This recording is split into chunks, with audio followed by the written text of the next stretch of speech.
Gérald Darmanin, verdict et point final sur les 2 viols visant le ministre de l'Intérieur. Le dossier est désormais clos pour le ministre de l'Intérieur Gérald Darmanin. La Cour d'appel de Paris a confirmé mardi 24 janvier 2023 le non-lieu rendu en juillet dernier au bénéfice de l'homme politique de 40 ans. Accusé par Sophie Patterson-Spatz de l'avoir violée en 2009, a appris l'AFP de sources proches du dossier. Le procureur général de Paris Rémy Hedz a confirmé dans un communiqué le sens de cette décision de la Chambre de l'instruction qui vient éclaircir un peu plus l'horizon politique de Gérald Darmanin en mettant un terme à ce dossier très sensible qui le vise depuis 2017. Lors d'une audience à huis clos le 13 décembre, en l'absence des 2 principaux protagonistes, le parquet général avait requis la confirmation du non-lieu. Dans ses réquisitions écrites consultées par l'AFP, le ministère public écartait l'hypothèse d'accusation mensongère ou malveillante de Sophie Patterson-Spatz, mais estimait qu'il ne peut être considéré qu'elle n'a pas consenti à l'acte sexuel. L'avocate de la plaignante, maître Élodie Tuaillon-Ibon, évoquait au contraire un viol par surprise et un rapport sexuel extorqué. Ni libre, ni consenti. L'avocate avait dit son souhait d'avoir enfin droit à un peu de justice. Car les éléments à charge pour le viol sont présents dans le dossier. Les avocats du ministre de l'Intérieur, mais Pierre-Olivier Sur et Mathias Chiche-Portiche, devaient réagir dans la journée, tout comme maître Élodie Tuaillon-Ibon. Sophie Patterson-Spatz, 50 ans, a déposé une première plainte pour viol contre Gérald Darmanin au printemps 2017.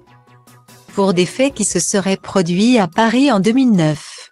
Cette année-là, la plaignante s'était adressée à Gérald Darmanin, alors chargé de mission au service des affaires juridiques de l'INP, devenu LR depuis, pour obtenir un appui alors qu'elle souhaitait faire réviser une condamnation de 2005 pour chantage et appel malveillant à l'égard d'un ex-compagnon. Selon elle, il lui avait fait miroiter lors d'une soirée son possible appui via une lettre qu'il s'engageait à rédiger auprès de la chancellerie, et avait demandé en échange une relation sexuelle. La plaignante et le ministre reconnaissent tous les 2 un rapport sexuel, mais Sophie Patterson-Spatz estime avoir été contrainte de passer à la casserole avec Gérald Darmanin quand celui-ci, alors âgé de 26 ans, lui aurait dit « Vous aussi, il va falloir m'aider ». De son côté, le ministre de l'Intérieur affirme avoir cédé au charme d'une plaignante entreprenante. Après des enquêtes classées à 3 reprises et des démêlés procéduraux, Madame Patterson-Spatz avait obtenu à l'été 2020 la désignation d'une juge d'instruction pour examiner ses accusations.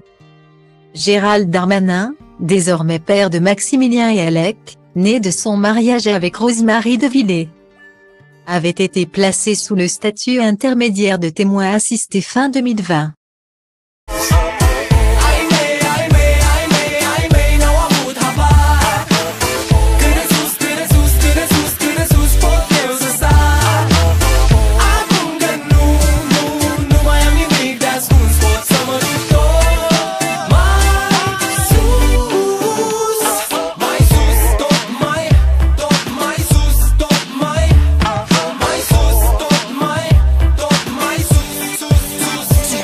Poate-ți dau totul peste cap, că poate fac doar lucruri care îmi plac. Poate nu mă îmbrac la costum, poate nu spun minciuni. Sunt liber să fiu stăpân pe ce fac și ce spun, știi? Nimic nu mai e la fel, copilăria s-a maturizat sever.